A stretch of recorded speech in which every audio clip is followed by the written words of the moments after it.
Hari ini kita akan belajar cara entry di Pucuk agar lebih mudah lagi cari cuan di market. Perhatikan chart H1 ini. Harga sedang ada dalam tren bearish yang sangat kuat. Lalu tepat ketika harga ada di bottom, indikator saya langsung memunculkan sinyal SFP.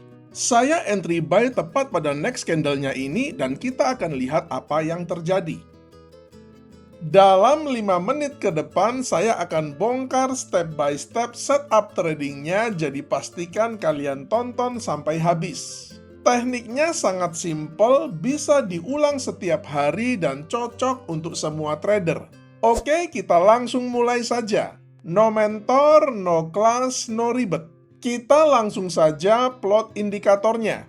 Pada TradingView, kita ke bagian indicators, lalu kita ketikkan saja di kolom pencariannya swing failure pattern, maka akan muncul nama indikatornya swing failure pattern atau SFP yang decoding oleh LuxAlgo.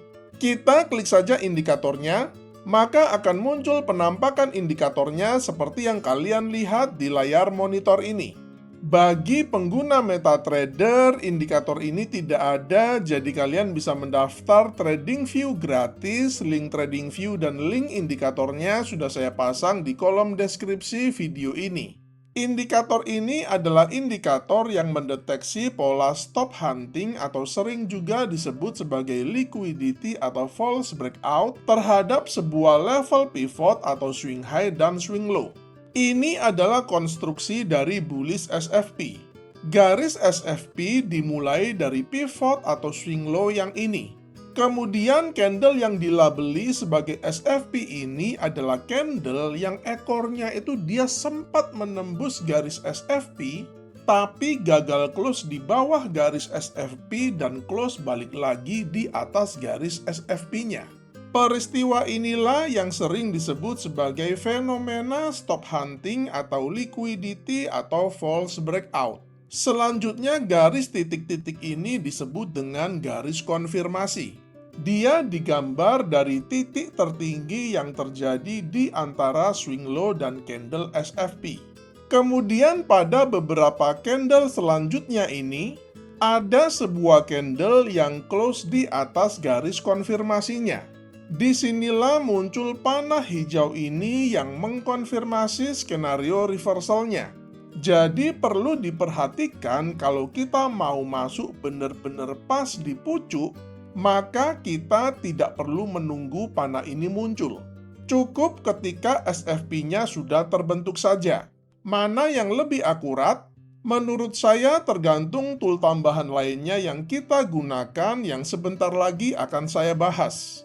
Ini adalah konstruksi dari SFP bearish. Garis SFP dimulai dari pivot atau swing high ini.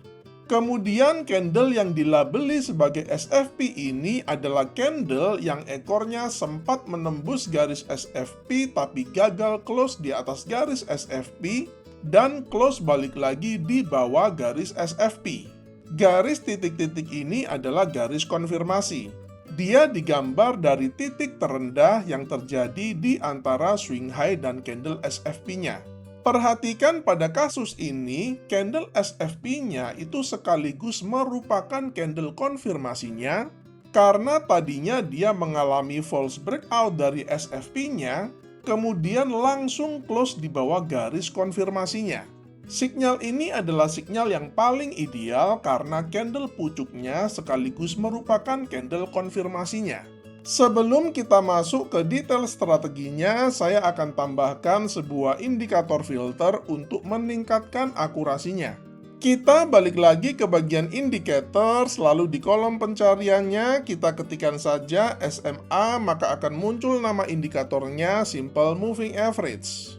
Pada settingan indikatornya di bagian inputnya untuk lengthnya saya akan ubah dari 9 menjadi 8. Kemudian perhatikan karena ini penting sekali, jadi pada bagian calculationnya ini untuk time frame-nya saya akan ubah dari chart, saya akan ubah menjadi ke time frame daily atau 1 day ini.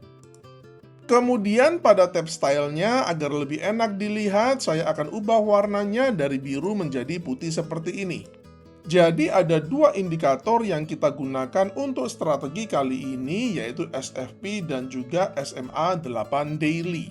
Di materi ini saya menggunakan contoh pair XAU USD atau gold di time frame H1, akan tetapi pada prinsipnya teknik ini bisa digunakan pada semua pair, semua instrumen, dan semua aset kelas. Sedangkan untuk time frame-nya, jika kalian ingin trading di bawah time frame H1, untuk SMA-nya bisa menggunakan time frame H4 atau H1.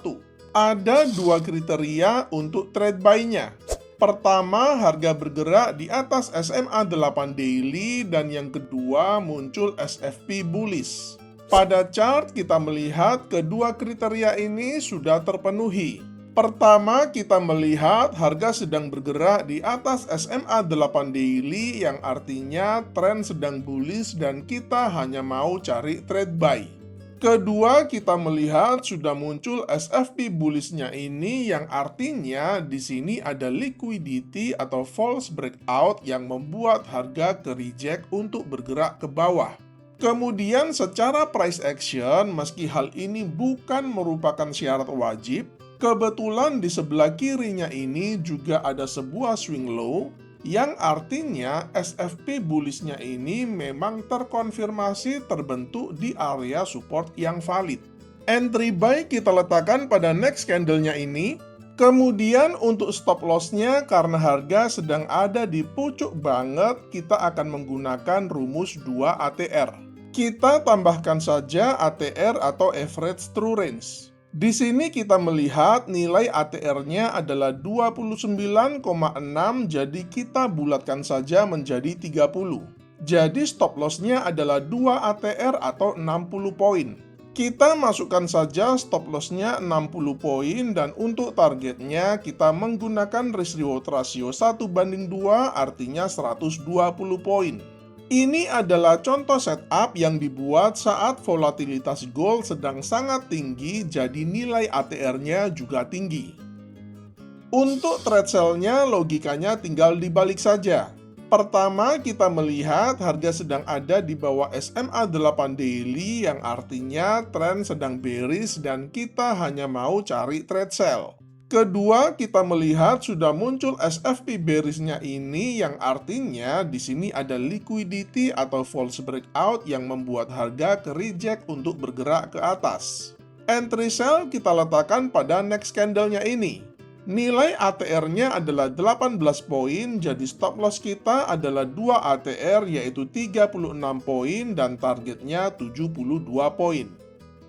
Semoga materi kali ini menginspirasi kalian untuk menciptakan metode trading kalian sendiri. Selamat mencoba dan salam cuan!